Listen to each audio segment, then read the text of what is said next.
تگه دی وطن وطن سوی دی چمن چمن خیپکی و بغواړي وینا وینا نغواړي جنگ زتانا الله تعالی وجعلنا نومکم سباتا وجعلنا الماء طهورا.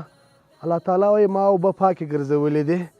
یقینا هم دا واقعا حقیقتا ته وګوره غټ خدمت دی ولس دپاره، حتی چې د یو مسلمان په دې اوبو باندې اودس تازه کړي او هغه لمونځ ورباندې وکړي، دا د مؤمن لپاره یو تحفه ده او جایزه ده.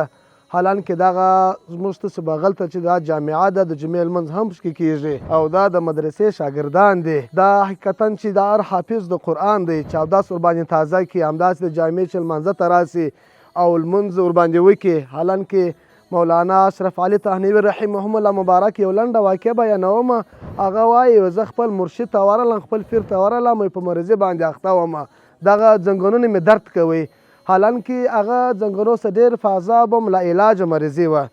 بیا هغه خپل مرشد خپل پیر راته وویل ته د خپل کور مخ ته یو برما ووه او څه چې اوبه ورکړلې هغه به ستا مرضي به جوړه سي. بیا چې دا مولانا اشرف علي تهنیوي صاحب وایي چې ما څه مال برما د خپل کور مخ ته ووهلله، هغه برما چې په واده سره اوبه راپورته کړلې، برما سټارټ سوله، اوبه یې راپورته کړلې، کومه مرضي چې زما څخه وه هغه دغسې ځایېدله.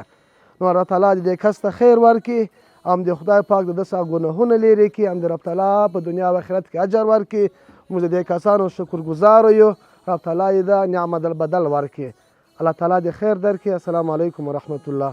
مبارک دې وي درته، الله دې خیر کړي درته، الله تعالی دې وزرونه درکړي.